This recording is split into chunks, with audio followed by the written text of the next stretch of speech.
జై శ్రీకృష్ణ. 5వ శ్లోకం. నహి కశ్చిత్ క్షణమపి జాతు తిష్ఠత్య కర్మకృత్ కార్యతే హ్యవశః కర్మ సర్వః ప్రకృతి జైర్గుణైః.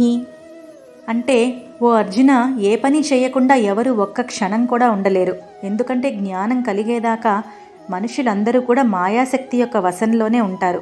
అందువల్ల ఆ మాయాశక్తిలో అంతర్భాగంగా ఉన్న ఈ 3 గుణాలు అంటే సత్వ రజస్తమో గుణాలు వాళ్ళ మీద పనిచేస్తూనే ఉంటాయి.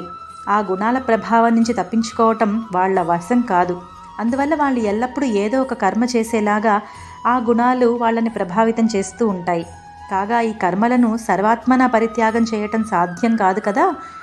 కాబట్టి కర్మ పరిత్యాగం అంటే కర్మ ఫలాల పరిత్యాగమే అని అర్థం చేసుకోవాలి. సత్పదార్థ స్వరూపుడైనటువంటి పరమాత్మ యొక్క ఆధీనంలోనే ఈ మాయా లేక ప్రకృతి అనబడే శక్తి ఒకటి ఉంది. దీనిలోని అంతర్భాగాలే ఈ సత్వ రజస్తమో గుణాలు. గుణత్రయమైనటువంటి ఈ మాయాశక్తి జీవులందరినీ ఆవరించి ఉన్నందువల్లే పరమాత్మను యథాతథంగా గుర్తించలేకపోతున్నారు. పోని గుర్తించకుండా పూర్తిగా ఉన్నారా అంటే అలా కూడా లేరు. పరమాత్మను చూస్తూనే ఇతడు జీవాత్మ అనే భ్రాంతిలో అందరూ జీవిస్తున్నారు. ఆ మాయాశక్తి ప్రభావం వల్ల ఇతడు పశువని, ఇతడు మనిషి అని, నేను పురుషుణ్ణని, నేను స్త్రీనని తమ గురించి తామే అకారణంగా విశ్వసిస్తూ ఉన్నారు. దానికి ఫలితంగానే అహంకార మమకారాలకు వసులై అనేక జన్మల పాలై ఆయా జన్మల్లో సంపాదించుకున్నటువంటి పాప పుణ్యకర్మల ప్రభావాలకు బానిసలై మళ్ళీ దానివల్ల ఈ త్రిగుణాల ప్రభావాలకు బానిసలై నానా రకాల కర్మలను చేస్తున్నారు. ఆ విషయాన్ని స్వామి ఈ శ్లోకంలో ప్రస్తావిస్తున్నాడు. అయితే జ్ఞానసిద్ధి కలగకముందే ఎవరైనా కర్మ పరిత్యాగం చేస్తే దానివల్ల ఏమీ సత్ఫలితం ఉండదా అనే ప్రశ్నకు తర్వాత శ్లోకంలో సమాధానం చెప్తున్నాడు స్వామి. 6వ శ్లోకం. కర్మేంద్రియాణి సంయమ్య య ఆస్తే మనసా స్మరన్ ఇంద్రియార్థాన్ విమూఢాత్మ మిథ్యాచారస్స ఉచ్యతే.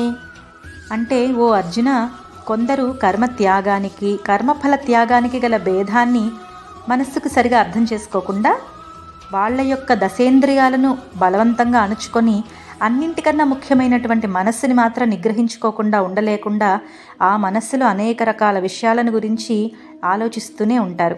అలాంటి వాళ్ళ బుద్ధి మూఢబుద్ధి, వారి ఆచారం కపటమైనది, అసత్యమైనది అని పెద్దలు నిశ్చయం చేసి చెప్తున్నారు అని ఈ శ్లోక భావము. మనుషులకు గల ఇంద్రియాలు మొత్తం 11. వాటిల్లో కర్మేంద్రియాలు 5, జ్ఞానేంద్రియాలు 5. వీటన్నింటినీ నియంత్రించేదే మనస్సు. కర్మేంద్రియాల్లో మొదటిది వాక్కు, ఇది చేసే పని మాట్లాడటం. ఇక హస్తం అంటే చేతులు, వీటి ద్వారా పట్టుకోవటం వదలటం. ఇక పాదం, దీని ద్వారా నడవటం. 4వది పాయువు, దీని ద్వారా మల విసర్జన చేయటం. ఇక 5వ కర్మేంద్రియం ఉపస్థ, ఇది జననక్రియ. జ్ఞానేంద్రియాలు 5. మొదటిది చర్మం, దీని ద్వారా శీతము ఉష్ణము స్పర్శను గ్రహించటం. 2వది కన్ను, రూపాన్ని చూడటం. 3వది చెవి, శబ్దాన్ని వినటం. 4వది నాలుక, తీపి మొదలైనటువంటి పదార్థాల యొక్క రుచి తెలుసుకోవటం. 5 ముక్కు, దీని ద్వారా వాసన చూడటం. వీటన్నిటికీ రాజు మనస్సు. ఇది విడిగా ఏ పని చేయదు, కానీ ఈ శబ్దాది విషయాలన్నీ కూడా దీనికి సంబంధించినవే. ఇది కాకుండా కామక్రోధాది మానసికమైనటువంటి అనుభూతులను ఇది స్వయంగా నిర్వహిస్తూ ఉంటుంది. ఇది ఇంద్రియాల 11వది. స్వామి ఈ శ్లోకంలో ఇంద్రియాలను అణగదొక్కి మనస్సుతో ఆయా విషయాలను స్మరించటం అని చెప్పటం వల్ల ఇక్కడ కర్మేంద్రియాలను నిగ్రహించటం అంటే సర్వేంద్రియాల నిగ్రహము అని అర్థం చేసుకోవాలి.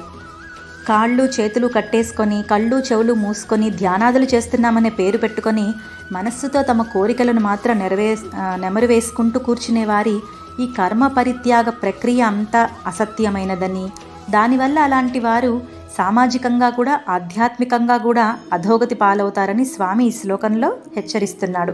కర్మేంద్రియాలను కట్టేసుకోవటం అంటే నిజంగా తాళ్లతో కట్టేసుకోవటం కాదు. పరీక్షలు దగ్గరికి వస్తున్నాయనే భయంతో టీవీ చూడకుండా ఉండటం కోసం గదిలోకి వెళ్ళి తలుపులేసుకొని కూర్చున్న కుర్రవాడు కిటికీలోంచి ఏ సినిమా బాట అయినా వినిపిస్తుందేమో అని ఆరాటంగా ఎదురు చూస్తూ కిటికీ దగ్గర నిలబడి పుస్తకం తిరగేస్తున్నాడు. అలాంటి వాడికి చదువు వస్తుందా అంటే రాదు. అదే మిథ్యాచారం. స్వామి చెప్పేది ఇదే.